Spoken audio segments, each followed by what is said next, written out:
As jurors, you are not to be swayed by sympathy. Keep your voice up. Overruled. Sustained. You are under oath. I am a judge.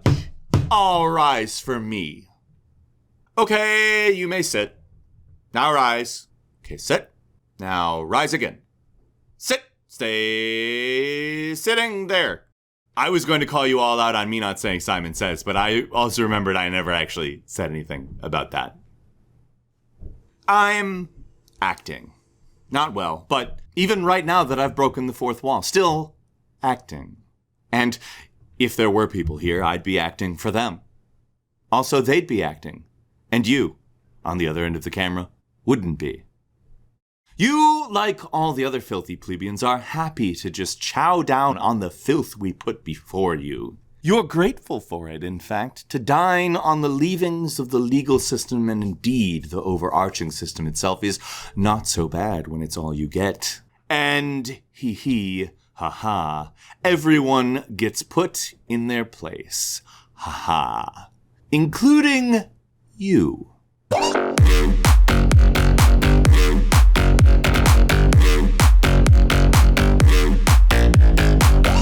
Justice is a concept based on ethics and law where people behave in a way that is fair, equal, and balanced for everyone. Now, this is possibly the most broad and subjective possible definition in that fair doesn't have to mean marked by impartiality and honesty, free from self-interest, prejudice, or favoritism. It can also mean in agreement with merit or importance. And if you've watched episode 15, Meritocracy, you'd know just how tainted I think that word is. Also, in agreement with importance? What does important mean? Donald Trump is technically important, so maybe fair just means to agree with Donald Trump. Peter Coffin thinks Donald Trump is important? Admitted into evidence. Now, when I'm defining fair, I personally prefer marked by impartiality and honesty, free from self-interest, prejudice, or favoritism, so I'm going to go ahead and say that in my eyes, justice is not present in an unjustly hierarchical society like capitalism where self-interest is the norm, prejudice is the norm, and oh boy is favoritism the norm. I kind of think that to be impartial, to act beyond self-interest, prejudice, or favoritism basically automatically excludes ideas of property rights, the market, and the accumulation of capital. That's just me, though. Many have laid out very different ideas on the pursuit of justice. To name a few, there's utilitarian justice, the maximization of the total or average welfare across all relevant individuals. There's a number of ideas rooted in social contracts, meaning justice being derived from the mutual agreement of everyone concerned. There's also less scientific, more determinist ideas such as natural law, in which rights are derived from or endowed by nature. Traditionally speaking, this implies by a god or deity, but in today's godless times, biological determinism acts as a nice science-y sounding substitute for ol' Yahweh. The ancient philosopher Plato was kinda natural law-ish, and I have a belief that Plato's concept of justice is the one we're typically supposed to adopt today. Allow me, an authority as notated by my attire and diction, to elucidate. That means explain. I am superior to you. In Republic, Plato puts forward that justice is the will to fulfill the duties of one's position and not to meddle with the duties of another, meaning to be in your place. That is the definition of justice according to Socrates or Plato. Minding your own business and not meddling with other men's concerns. You're interfering in my business. What? A person is just when they occupy the right place in society, actively pursuing that place in society. Know your fucking place, trash. Ultimately, Plato's concept of what that right place was involved the idea that one man should practice one thing only, and that the thing to which his nature was best adopted. Meaning that although Plato didn't personally say, it's natural law, bitch, and that's that, he did say that nature is an orderly universe where all things are realized through the idea of good. Basically, nature, meaning God or biology, makes you into the only thing you possibly can be, and when you are that, the world is just. Consequently, in a just world, it is the philosophers that should rule, because only they understand what is good. Which, according to him, Plato, a philosopher, good cannot clearly be seen or explained, which is pretty convenient, because no one has to see or explain why Plato, a philosopher, should rule. They just have to see that he should rule. And I can see why that is uncomfortable for you plebeians, but certainly you must understand why I am the judge, and you are not. Baby, I was born this way. Plato also likened democracy to a drunken pleasure cruise, likening common people to a powerful but hammered drunk captain. He likened politicians to a group of untrustworthy advisors who constantly manipulate the captain, and he likened the philosopher to the one true navigator, the only dude who knows how to get the ship to port. In this scenario, the only way the ship will reach its destination, the good, that thing that cannot be explained, is if the navigator takes charge. Not if the navigator teaches everyone on the ship where port is and how to bring the ship into it, thus nullifying the ability to manipulate people's port-oriented ignorance. Nope, the philosopher king should rule. He also wrote all of this as what is called Socratic dialogue, which is a fictional account of Socrates, the other well-respected philosopher, laying out Plato's worldview. Hey everyone, you know that super smart guy Socrates? Well, if he was here right now, he would tell you, I'm a genius. Nowadays we call that catfishing. You know that your boss should be your boss, right? You know that homeless people are just lazy and should be on the street, right? You know the billionaire should be in their mansion and the criminal should be in jail. Everyone in their place, right? That's justice. Should we talk about disability, slavery? No, people will just misinterpret that stuff on purpose. Okay, well, fill in the blanks. Plato was a dipshit.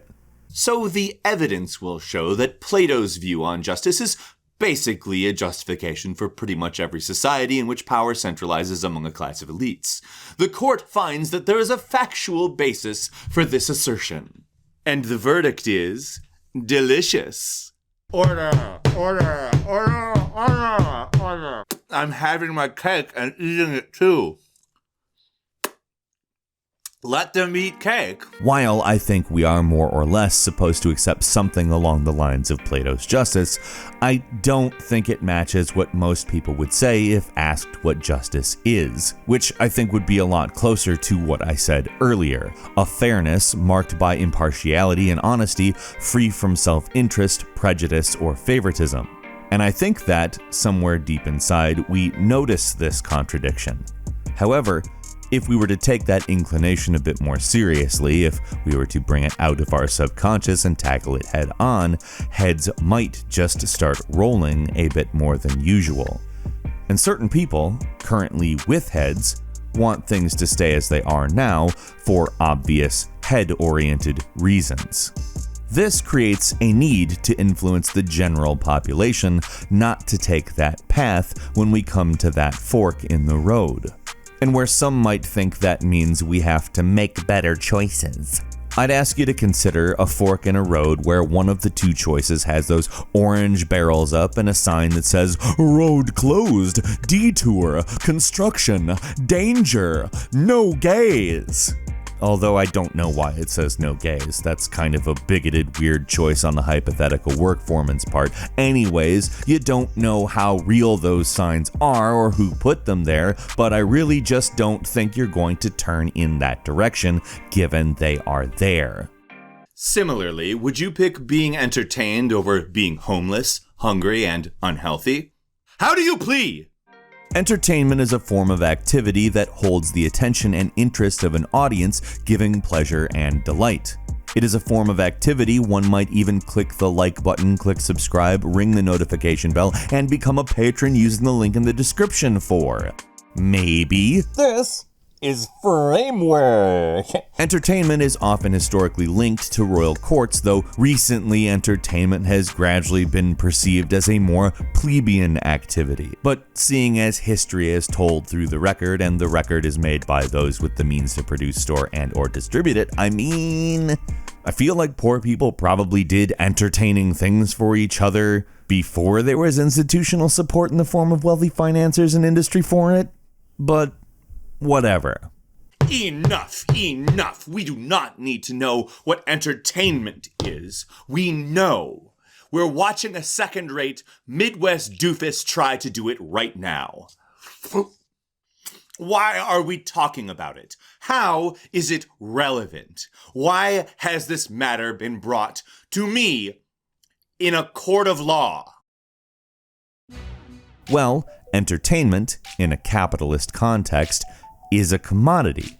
And a commodity is a good or service produced or appropriated for exchange.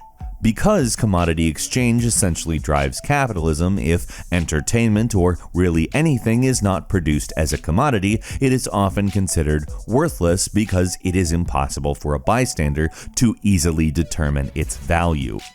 I believe that in today's socioeconomic system, value is idealized as an equivalent of price, which is itself basically an aggregate of the negotiation of people and institutions with buying power. Keeping this in mind, if capital has not put entertainment for sale in the market, then it doesn't have a price and therefore no easily expressible value within a current stage capitalist society. The actual human labor that goes into any product is typically obscured, and recognition of that labor only surfaces as a marketing tactic or a token gesture when is convenient. Because of this, anything that isn't a commodity is, to some extent, not allowed to be considered valuable, as the language necessary to have a consistent concept or theory of value is typically reserved for people who don't need or want to employ such a theory, as such a theory may delegitimize their place in the hierarchy or the hierarchy itself. Basically, if you hold on to a theory of value that consistently and fairly considers human labor, I start worrying a bit about my head. True, we all hold individual beliefs on the subject, finding things valuable relative to our own ideas and convictions, but because value beyond price is considered abstract, it's hard to provide an argument for why things you can't buy are valuable in today's society. Which is why, I think, most entertainment is so capitalism-ish. Capitalisty? I'm gonna make Apple cool again. To even justify its existence, the appropriation of labor and materials used to produce it, entertainment in a capitalist society has to be made for exchange and consumption in that society where capitalist sensibilities prevail. In catering to that affectation, the added function of reproducing and reinforcing those sensibilities materializes, as it cannot do anything to question the society's truisms. Late author Mark Fisher described this as capitalist realism. He argued that neoliberal capitalism maintains a business ontology where the world has come to the conclusion that everything should be run as a business. His critique asserts that this causes all aspects of life and governance to take on the logic of capitalism. Whether intentionally or not, commodified entertainment generally supports the world and its sensibilities as they are today. In it, we see people doing normal things in a capitalist society, but we do not see them questioning aspects of it. We see few contradictions to this in media as well, and they are often characterized by professionals as boring or weird. One such boring part was in 2017's Star Wars Episode 8, The Last Jedi, as an 11-minute section of the film was dedicated to painting a detrimental picture of capitalism through the lens of the military-industrial complex.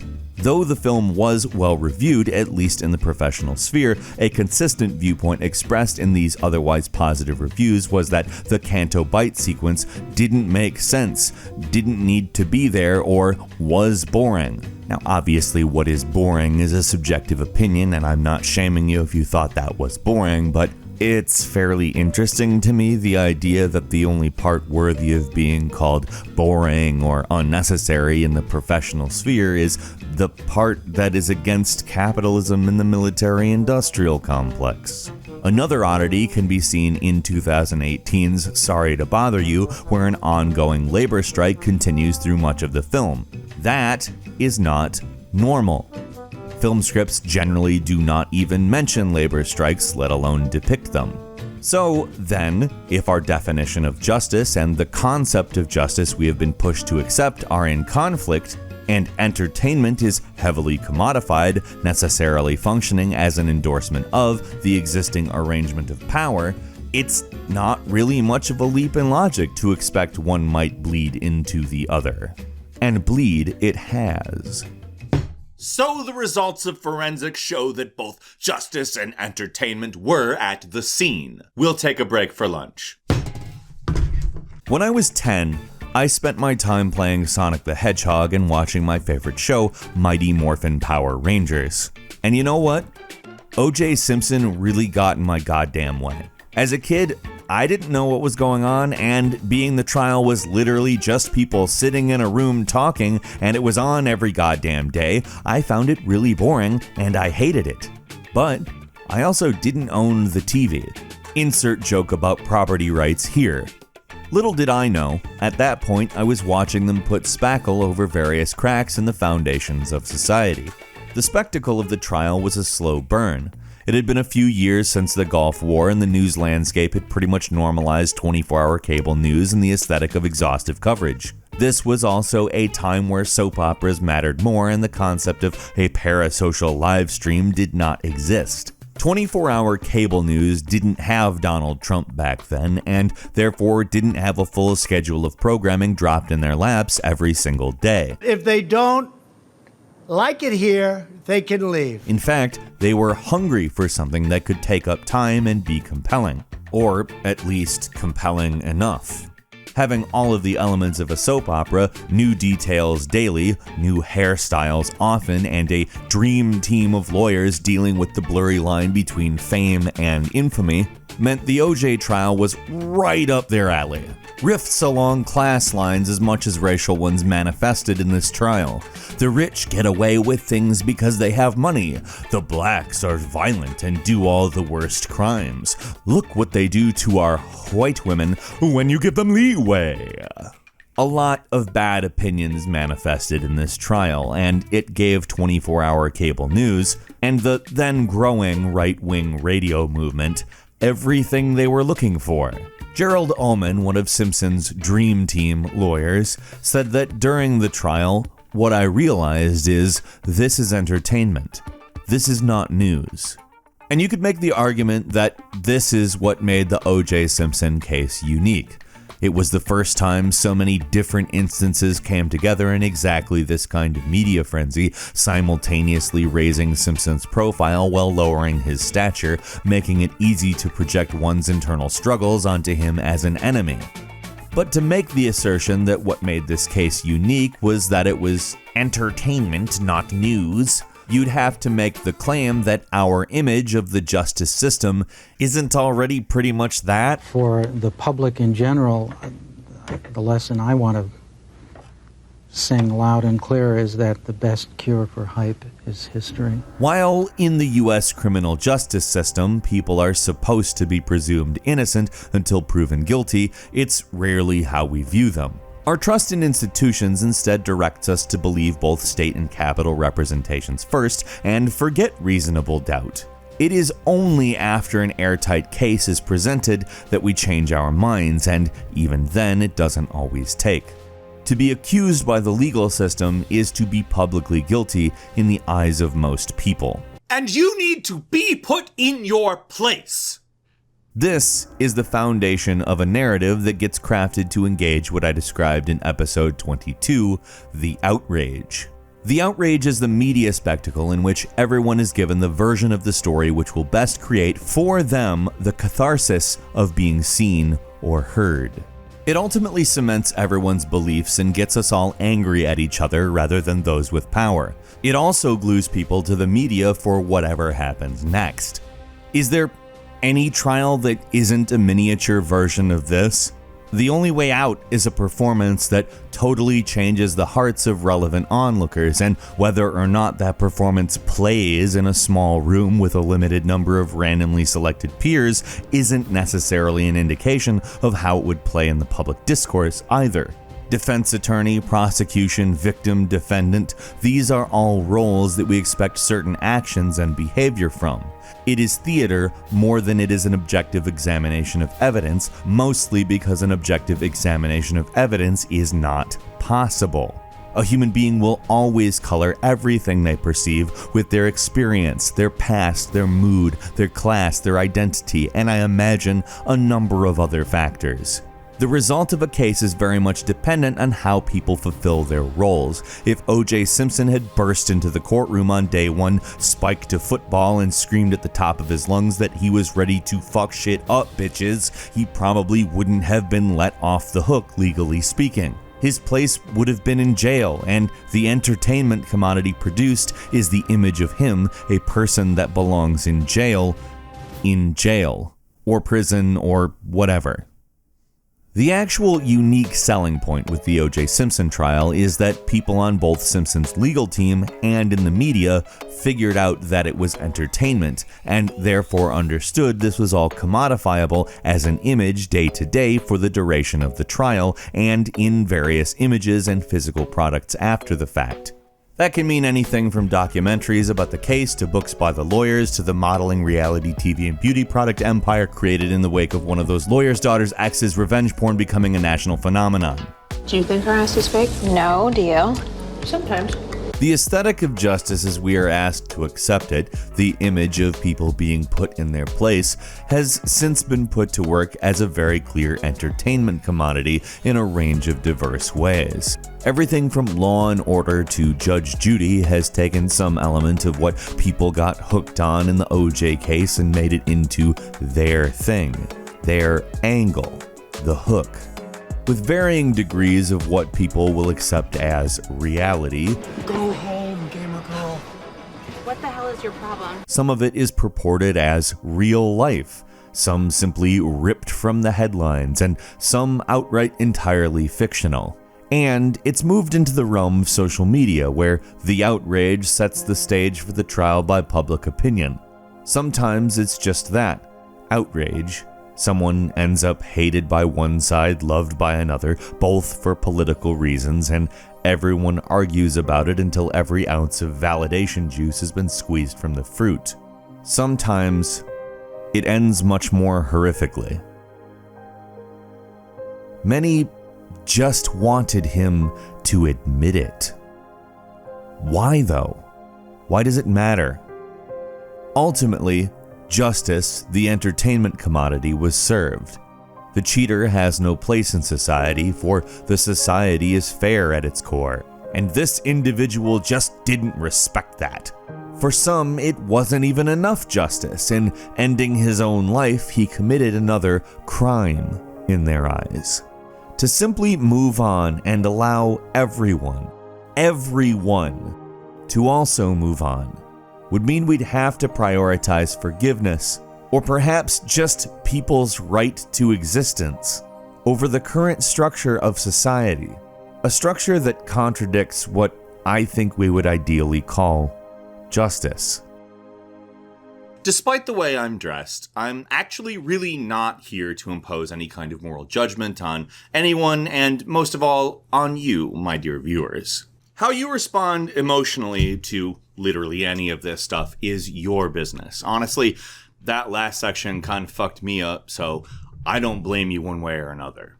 The O.J. Simpson trial was massively consequential in our media landscape today. The people working behind the scenes in both the media and the trial itself worked very hard to make it an engaging event, and they did.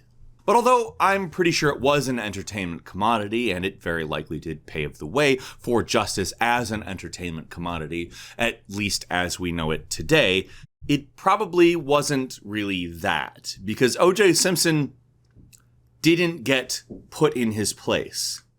When thinking about political majorities in the United States, if you were poor, it was a rich guy getting away with murder. If you were white and a man, it was a black guy getting away with murder. If you were white and a woman, it was either a man or a black man getting away with murdering a woman or a white woman. And whether you were explicitly racist or just susceptible to the Hillary Clinton-style super predators rhetoric that was going around in the mid-90s, and just to be clear, a lot more white people than would ever admit to it were, it still stopped being a star quarterback getting away with murder and started being a black guy getting away with murder. I remember radio hosts talking about his race. I remember old men who ran hardware stores or barber shops talking about his race. I remember at least a few people just out in public talking about how a black guy got away with murder, or that he only got off because he was black or whatever. And that's just the people who out and said it. I'm sure many more thought it. The fact that he wasn't put in his place is specifically why the O.J. Simpson trial was probably closer to an outrage entertainment commodity. Even today, he's still a great argument for pundits to have, still a great joke for late-night comedians, and still an easy mark to piss people off on Twitter with. Entergagement through the roof. In fact, that I'm not outright trashing him here will piss someone off, and that is impressive. Someone out there will comment, "Oh, defending OJ now, I see." So what is an example of a premium level justice entertainment commodity? Well, I kind of think 70-year-old cheating marathon runner Frank Mase's death. Mase was aggressively pursued for his crimes to the point of stalking and harassment. He's repeatedly pushed and endlessly attacked. In the end, he was put in his place. When you say things that amount to "you have no place in society" and really work to ensure that the person you're saying it to actually believes it, some people might very well do what Frank Mase did.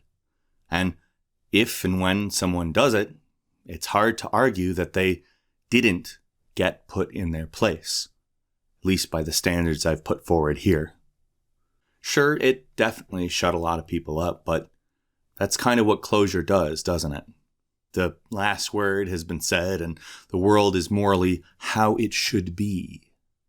Even if they felt bad, and unfortunately a visible group of people really explicitly did not, even if they felt bad, the image of balance had been restored.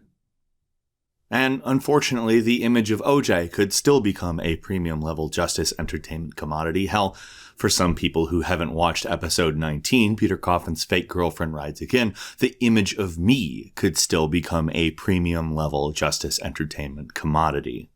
Now, if that pisses you off because it's dehumanizing, good. It should piss you off. It pisses me off. Through the centuries, public flogging has been used to entertain people. But it was with a very clear purpose. To say, here's the bad people. We, the authority, are the good people. You, the people who do what we say, are also good. Not as good as us, of course, because we truly know good, and that is why we rule, but you're good. And we know that you'll stay good. Because look at the bad people. They don't do what we say, and look what happens to them. And even though it's capitalism now, and it's a free market spectacle rather than a feudal or a monarchical one, and we commodify it for profit, it's still ultimately people with power reasserting that power.